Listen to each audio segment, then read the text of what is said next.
Question number 4. As I pursue who God is calling me to be, I am changing, and in the process, the people and the things that I used to enjoy are changing, and I talk and think differently. How do I determine who or what is appropriate to cut out or put in as the transformation continues? Let me read that one more time. It's a long question. I want to make sure you guys are engaged to it so that as I go through a lengthy response. As I pursue who God is calling me to be, I am changing, and in the process, the people and the things I used to enjoy are changing, and I talk and think differently. How do I determine who or what is appropriate to cut out or put in as the transformation continues? So a few things I would like to say about this question. Great question. Number 1, there's a difference between disappointing people and intentionally judging and cutting people out of our lives in an unhealthy way.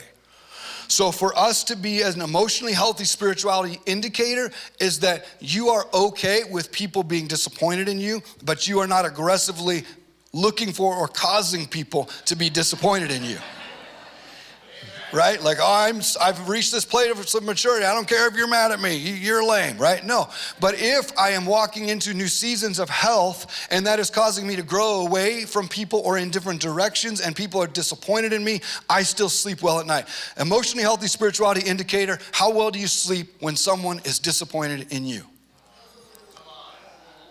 And it's a huge reality check for us to understand how much is it that I am living for the approval and the acceptance of others, as opposed to being able to be like, you know what? On my journey towards health, people are gonna be disappointed in me sometimes, and I'm still gonna get my sleep. And I'm okay. And that's okay, right? Because I'm not being a jerk, but I am saying this is the way that God's calling me to go, and I'm confident in this journey, and I'm okay with people being disappointed in me. Number 2, sometimes our journey toward health means a redirection of our resources, emotional, spiritual, and relational, and that's okay. If we are moving towards health, we can maintain the relationship to a degree, the relationships around us that this person was asking about, even if that relationship is changing. Meaning, relationships don't have to end, they just transition into something else. We can maintain the bridges of relationship. We can keep the bridges up. We just may use them a lot less. We're not looking for reasons to cut people out of our lives. We're taking care of these relational connections. We're taking care of these bridges, but we may not walk across them as often, right? So not all relationships are meant to last forever. Hear me. Some of your friendships are going to change from season to season. As your passion changes or as your connection changes and you begin to pursue different things or go after health in certain areas, there may be people who don't make that journey with you, and that's okay. They were a beautiful friendship for that season. You don't have to cut them off and kick them out. You grow into the things that God has for you, and you maintain those connections to the best of your ability while not pouring in a ton of emotional energy because you're afraid of them being what? Disappointed in you. It's okay. So, hold relationships with an open hand, and if they grow apart, so be it. So in extreme cases, in reference to this question, cases where cutting someone away from our life is necessary, please do it with boundaries and not rejection. So here's how boundaries work. To grow new relationships with people that have been in our life a long time, and maybe we have some unhealthy ways of interaction, we are going to create a boundary now with that person. The way that we do this is by stepping back from that relationship for a season and creating some space, or what we would call differentiation, okay?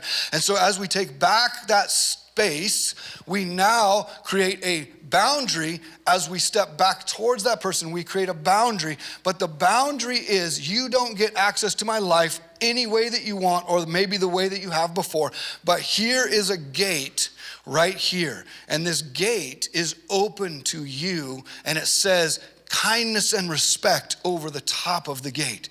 So as long as you come into this gate with kindness and respect, you can come into this part of my life.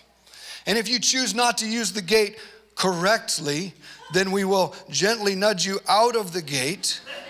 We will remind you of the boundary. We will latch the gate for a season. And after we feel that the season is appropriate, not as a punitive punishment, but as a protection of ourselves, we will reopen that gate and invite them back in through whatever I said that gate was called, kindness and compassion or something. Yeah, kindness and respect, of course. Okay, so we step back, we establish the boundary through clear communication. This is the boundary, and we establish the opening invitation for people to be able to come in to our life. So, number 4 part of this question, if you have existed in a passive-aggressive, codependent, or toxic relationship, relational, emotional, or spiritual ecosystem, your recognition of it and your desire to change will be perceived as a threat to the established way.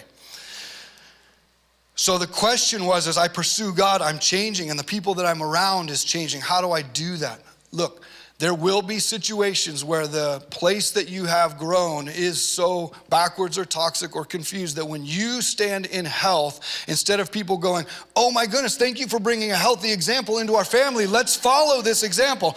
They go, why are you ruining the family? And so we have to be okay with the fact that when we stand for health and when that journey with Jesus begins to lead us into healthy things, we're not cutting people off, we're not locking gates, but there is a chance that health in the atmosphere of dishealth, unhealth, is often, instead of being perceived as a good thing, is going to be perceived as a threat. And you will watch people turn into the victim, and they will make you the perpetrator of this crime against the marriage or the family or whatever it is. So be prepared. Thank you, sir. It's a good response, right? A good answer. Be prepared to be villainized and for people to paint themselves as the victim. How do we counteract this? Find people who are journeying in the same direction as you. And I know it's an overused phrase, but I'll say it, going after. Find people who are journeying in the same direction as you and going after the same things as you. And I know that you guys, if you are seeing relationships changing and you have grief that some of those relationships are changing and you're watching some family relationships crumble, please make sure that you are reaching out into your friendships and the community that is around you and finding people that will say, we may not be family and we see that you're going through a terrible time with your family.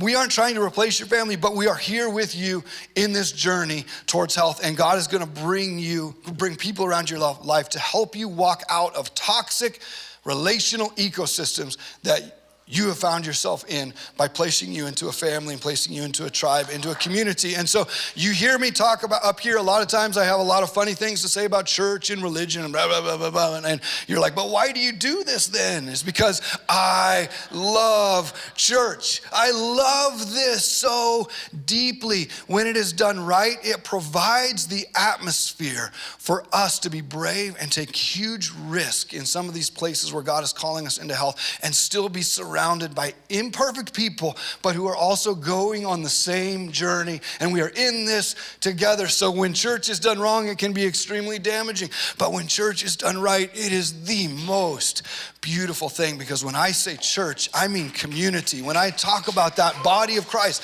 I'm not talking about all the religious stuff we put on it, but I'm talking about the beauty of a tribe of people, a group of people from all different walks of life who would champion and celebrate one another when we're walking through some of these hard things that we have to do within different relationships or different journeys that God's called us to.